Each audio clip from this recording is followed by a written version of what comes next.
जय हिंद, जोहार झारखंड। मैं शमशाद आलम। आज जिस मुद्दे पे बात करने वाले हैं वो मुद्दा है कि क्या कल्पना मुर्मू सोरेन बीजेपी के लिए सिरदर्द बनते जा रही है।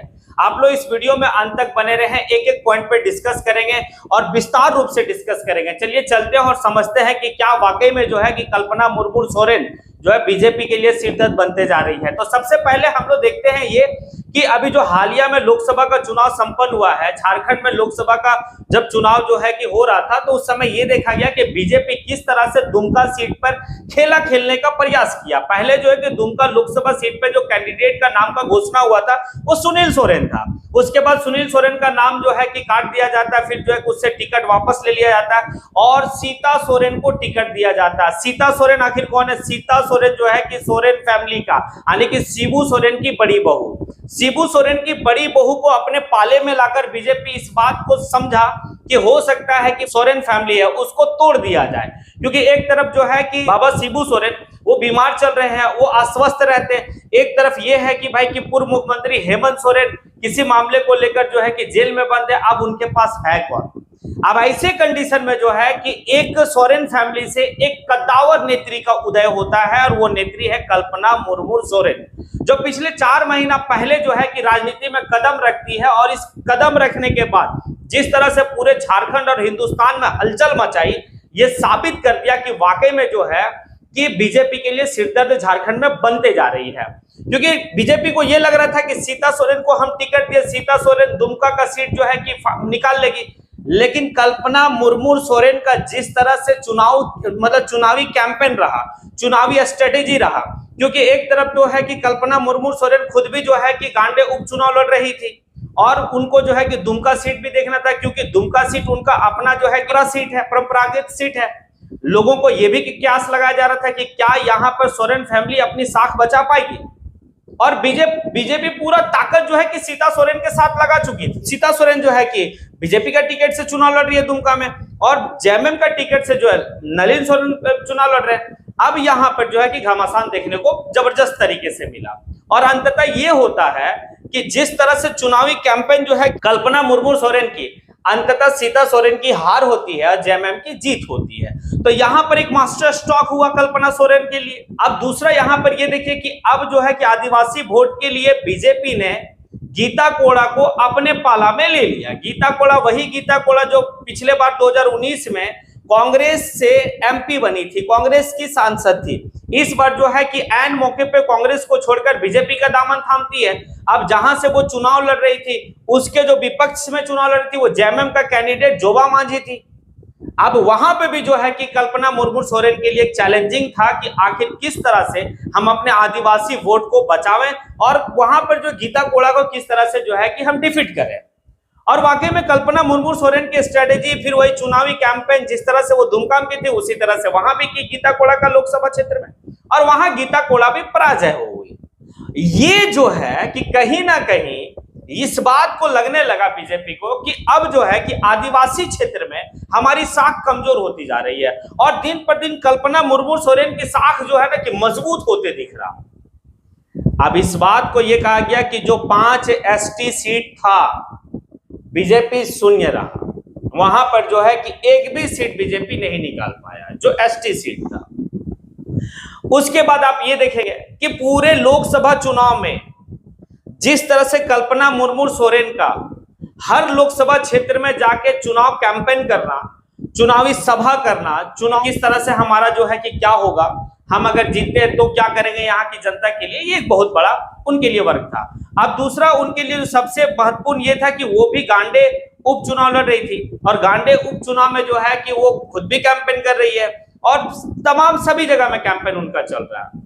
गांडे भी जीतती है। जैसे ही रिजल्ट आता लोकसभा का, उसके बाद वो एक वक्त भी जो है कि अपना टाइम को जाया नहीं जाने देती है और निकलती है विधानसभा के लिए और विधानसभा चुनाव कैंपेन स्टार्ट करती है, चुनाव रणनीति स्टार्ट करती है। वो सबसे पहले जाती है पलामू लोकसभा क्षेत्र और पलामू लोकसभा क्षेत्र में जाती है क्योंकि पलामू लोकसभा क्षेत्र जेएमएम का एतबार से देखा जाए तो थोड़ा सा जेएमएम के लिए कमजोर है।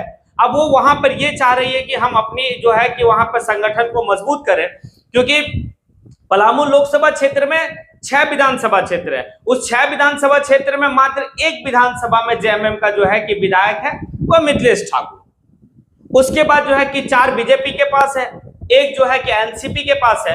अब जब वो वहां पर सभा करने जाती है, काफी ज्यादा जो है कि भीड़ होता है और उसी में जो है कि मास्टर स्ट्रोक चलती है और ये है कि एक बड़ा चेहरा को अपने पाले में ले आई कल्पना मुर्मू सोरेन।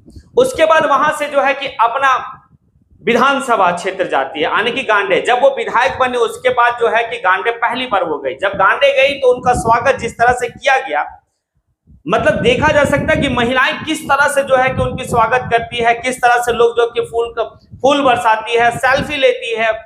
और उसके बाद कल्पना मुर्मू सोरेन डीसी के साथ एक बैठक करती है और बैठक करने के बाद डीसी को जो है कि वो निर्देश देती है कि सरकार की जो भी योजना है उस योजना को धरातल पे लाना आपका कर्तव्य है और आपका कार्य है। आप इस कार्य को तेजी देंगे, गति देंगे।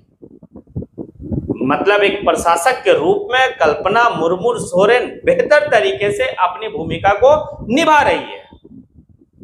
अब यहां पर यह है कि उसके बाद वो जो है कि स्कूल जाती है, बच्चियां लोग से मिलती है, वहां की छात्राओं से मिलती है। जब छात्राओं से मिलती है तो छात्रा लोग को समझाती है कि आप जो है कि अपनी कम मार्क्स लाके जो मायूस होते हैं वो मायूस नहीं होनी है आपको। आप अपने पढ़ाई पे फोकस करें, आप बेहतर करें, झारखंड की दशा और दिशा को बदलने का प्रयास करें। आप शिक्षा से ही झारखंड की दशा और दिशा को बदल सकते हैं। और कभी कभी वो जो है कि भाषा में जो कभी हिंदी भाषा में बच्ची लोग को समझा रहे, कभी जो है कि अंग्रेजी भाषा में समझा रहे, कभी खोटा भाषा में बात कर रहे। ये जो है बड़ा जबरदस्त तरीके से मतलब वहां पर वर्क वो की। इस वजह से जो है कहा जा सकता है कि कल्पना मुर्मू सोरेन बीजेपी के लिए सिरदर्द बनते जा रही है। हेमंत बिस्वा शर्मा जो है असम के मुख्यमंत्री, वो आते हैं झारखंड और झारखंड आने के बाद इस बात को कहते हैं कि हम तो 52 सीट जीत रहे हैं। तो हेमंत बिस्वा शर्मा को यह बात समझना चाहिए कि जब पिछले बार आप 11 लोकसभा सीट जीते थे तो उस हिसाब से तो आप सरकार बना रहे थे 19 में, फिर आप जो 25 सीट पे ही क्यों सिमट गए? तो आपका जो आकलन वो ये है कि मेरे पास 8 लोकसभा सीट हम जीते, 9 800 के लेके 9 जीते हैं आप, तो आप इसीलिए 52 कह रहे हैं।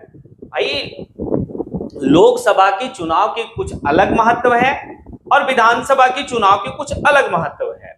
अब यहां पर शिवराज सिंह चौहान को भेजा गया। शिवराज सिंह चौहान जो है कि मध्य प्रदेश के पूर्व मुख्यमंत्री रहे, वो यहाँ पे आए हैं चुनाव प्रभारी बन के। क्या वो जो है कि आदिवासियों का जो आदिवासी जो बहुल क्षेत्र है वहां पर वो उस वोट को जो है कि क्या बीजेपी का पाला में लाएंगे? तो उनसे जो है कि लोग सवाल कर रहे हैं कि वही मध्य प्रदेश है जहां पर आदिवासी के माथा पर जो है कि क्या किया गया था, पेशाब किया गया था। उस समय मामा शिवराज सिंह चौहान कहां थे? ये तो है। इस बात को लेकर भी कहा जा सकता है कि वाकई में जितना मजबूत टीम झारखंड में बीजेपी के द्वारा भेजा गया है, बस इसका एक कारण है और वो है कल्पना मुर्मू सोरेन। क्योंकि कल्पना मुर्मू सोरेन भी खामोश बैठने वाली नहीं है। बहुत हद तक तोड़ने का कोशिश भी किया गया कल्पना मुर्मू सोरेन को, लेकिन वो टूटने वाली नहीं है। वो निरंतर आगे बढ़ रही है। और अब तो देखना ये होगा कि अगले 4-5 महीने के बाद जो है कि झारखंड में विधानसभा चुनाव होगा तो क्या होता है। आखिर जो है कि जिस तरह से अभी काम कल्पना मुर्मू सोरेन कर रही है वो समय और वक्त बताएगा आखिर क्या होता है और बीजेपी क्या कर सकता है। इसी के साथ मैं अपनी बात को यहीं पे समेटता हूं, लेकिन आपसे एक सवाल है कि क्या जिस बात को मैंने रखा है क्या वो बात सही है? अगर सही है तो आप कमेंट बॉक्स में आके कमेंट जरूर करें, और अगर सही नहीं है तो भी आप कमेंट करें कि नहीं आपका जो है कि बात में कोई लॉजिक नहीं है। इसी के साथ मैं अपनी बात को यहीं पे समेटता हूं। जय हिंद।